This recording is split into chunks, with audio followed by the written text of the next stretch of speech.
बाद पीएम की बैठक, केंद्रीय गृह मंत्री अमित शाह ने पीएम से की मुलाकात। शाह ने पीएम मोदी को दी मणिपुर घटनाक्रम की जानकारी।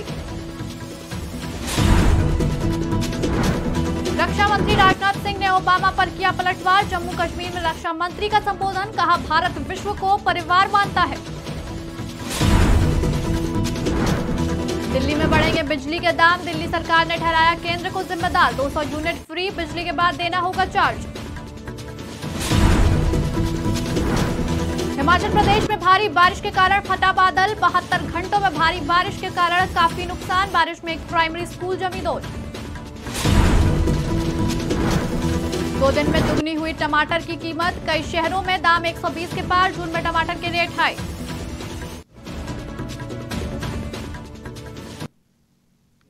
नमस्कार, मैं हूं आपके साथ नबीला उरूज और आप देख रहे हैं आज की खबर। रुक करते हैं बड़ी खबरों की तरफ। अमेरिका और मिस्र की अपनी राजकीय यात्रा समाप्त करने के बाद प्रधानमंत्री नरेंद्र मोदी रविवार की रात दिल्ली पहुंचे, जिसके बाद पीएम मोदी ने सोमवार को कैबिनेट बैठक की अध्यक्षता की। आपकी जानकारी के लिए बता दें कि इस बैठक में अमित शाह, निर्मला सीतारमण और हरदीप सिंह पुरी समेत कई केंद्रीय मंत्री शामिल हुए। इससे पहले केंद्रीय गृह मंत्री अमित शाह ने पीएम मोदी से मुलाकात कर उन्हें मणिपुर के घटनाक्रम की जानकारी दी। अमेरिका और मिस्र की सफल यात्रा के बाद रविवार की रात पालम एयरपोर्ट पर भाजपा के राष्ट्रीय अध्यक्ष जेपी नड्डा और दिल्ली के सभी सांसदों ने पीएम मोदी का स्वागत किया।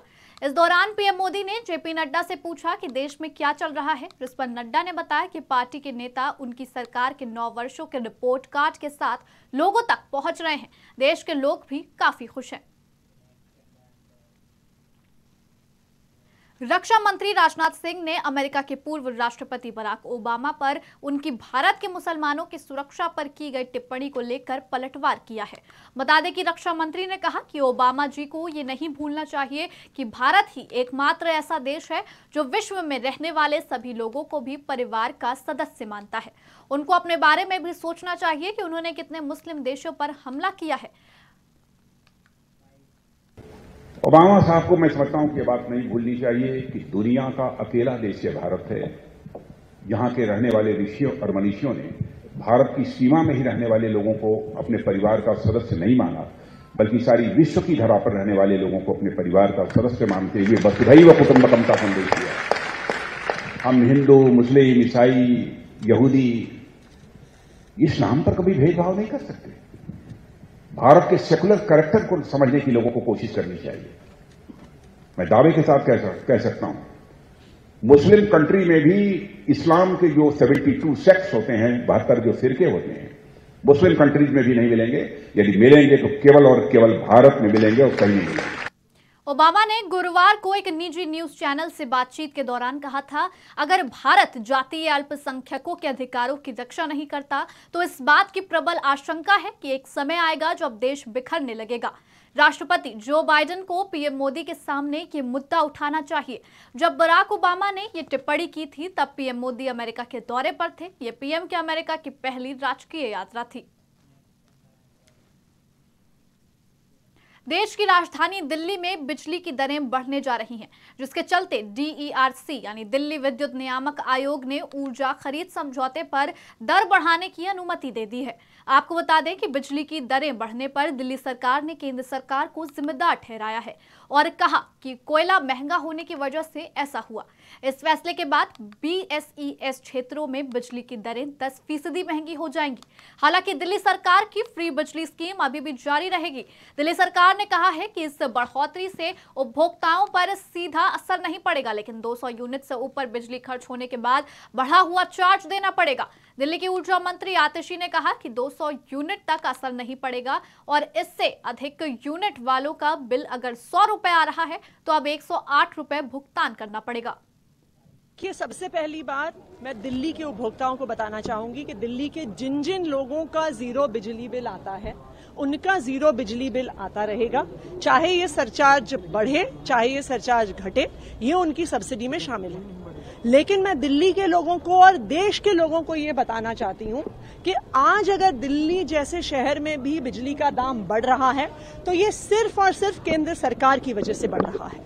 PPAC यानी पावर परचेज अग्रीमेंट कॉस्ट, जो 10 साल के लिए फिक्स होती है, लेकिन चाहे DERC हो या चाहे देश भर में कोई भी इलेक्ट्रिसिटी रेगुलेटरी कमीशन हो, वो हर कुछ महीने बाद इस पावर परचेज की कॉस्ट को असेस करती है और बिजली कंपनियों को उस हिसाब से 3 महीने के लिए सरचार्ज घटाना बढ़ाना अलाउ करती है। आज क्यों दाम बढ़ रहा है? इसलिए बढ़ रहा है क्योंकि केंद्र सरकार की मिसमैनेजमेंट की वजह से आज देश में कोयले का दाम महंगा हो गया है। आज भारत के 75 साल के इतिहास में पहली बार एक कोयले की आर्टिफिशियल शॉर्टेज हो गई है। उस कोयले की आर्टिफिशियल शॉर्टेज की वजह से कोयले का दाम बढ़ रहा है।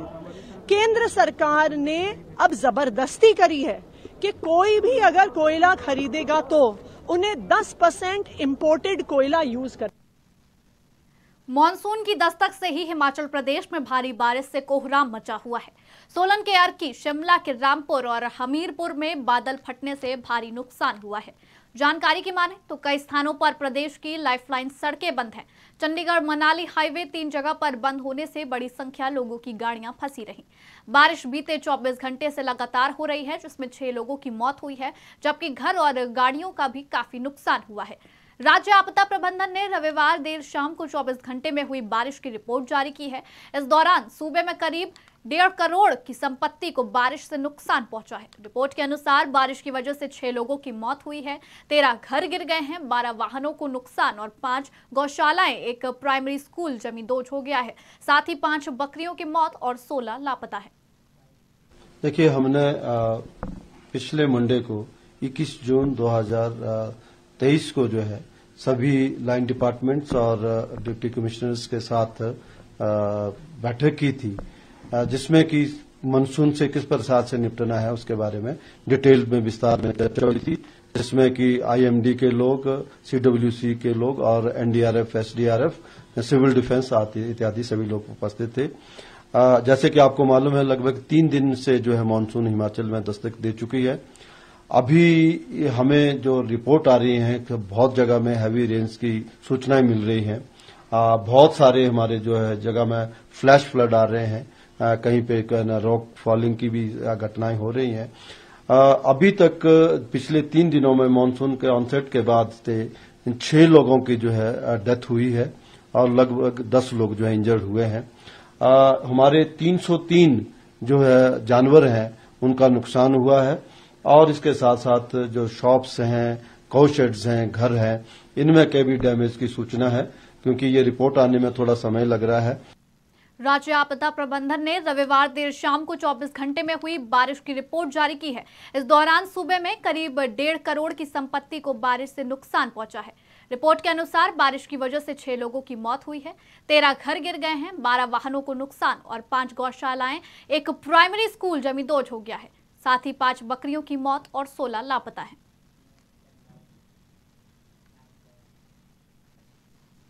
पिछले 1 हफ्ते से टमाटर की कीमतों में तेजी आई है। बता दें कि देश के ज्यादातर राज्यों में टमाटर की कीमत रिटेल दुकानदारों के पास 80 से 120 रुपए पहुंच चुकी है। वहीं होलसेल मार्केट में ये 65 से 70 रुपए किलो मिल रहा है। इस हफ्ते पहले होलसेल मार्केट में इसकी कीमत 30 से 35 रुपए थी। इस तरह 1 हफ्ते में टमाटर की कीमत दोगुनी हो गई है। जानकारी की माने तो टमाटर की कीमतों में अचानक उछाल आने का कारण अचानक उत्पादन में आई कमी है। वहीं भीषण गर्मी, बारिश में देरी और किसानों की उदासी से टमाटर की कीमत बढ़ी है। मई में टमाटर की कीमत 3 रुपए किलो रह गई थी। इस कारण किसानों ने टमाटर उगाने से परहेज किया है। लागत नहीं मिलने के कारण कई किसानों ने अपनी खड़ी फसल पर ट्रैक्टर चला दिया था। फिलहाल इस बुलेटिन में इतना ही। देश और दुनिया की तमाम खबरों के लिए जुड़े रहिए आज की खबर के साथ।